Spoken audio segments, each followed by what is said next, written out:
गांव में एक गरीब चरवाहा रहता था। वो रोजाना चंद बकरियों को लेकर करीब पहाड़ी पर चला जाता, जहां बकरियां चरती रहती थीं। चरवाहा बहरा था, मगर उससे उसके काम में कोई फर्क नहीं पड़ता था। एक दिन ऐसा हुआ कि उसकी बीवी उसे खाना देना भूल गई और फिर बच्चे के हाथ भी नहीं भिजवाया। चरवाहे ने सोचा, मैं घर जाकर खाना ले आऊं।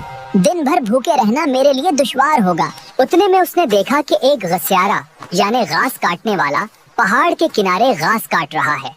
चरवाहा उसके पास गया और कहा, भाई तुम जरा मेरी बकरियों का ख्याल रखना, मैं गांव जाकर खाना ले आऊं। मेरी बेटी आज खाना देना भूल गई है।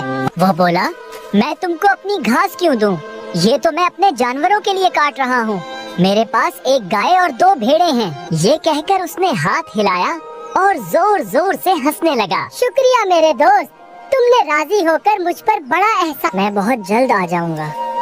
ये कहकर वो तेजी से गांव की तरफ चल दिया।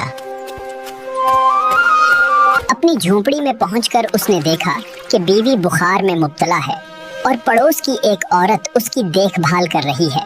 चरवाहे ने खाना खाया और फिर सीधा पहाड़ी की तरफ रवाना हो गया। उसने अपनी बकरियों को गना, सब बकरियां मौजूद थीं। घुसियारा अपने काम में लगा हुआ था। चरवाहे ने अपने दिल में कहा, ये घुसियारा कितना ईमानदार है, मेरी बकरियों की निगरानी करता रहा, मगर शुक्रिया का भी ख्वाहिशमंद नहीं है। चरवाहे ने सोचा, लंगड़ी बकरी उसे दे देनी चाहिए, यूं भी मुझे इसको ज़बह तो करना ही पड़ेगा। ये सोचकर उसने लंगड़ी बकरी को अपने कंधे पर उठा लिया और घुसियारे के पास पहुंचकर बोला, भाई मेरी बकरियों की निगरानी करने के सलाह में ये तहफा कबूल करो। इस बकरी को ज़बह करके इसका गोश्त इस्तेमाल कर लेना। मगर घुसियारा एक लफ्ज भी न सुन सका। वो गुस्से से चलाया। चरवाहा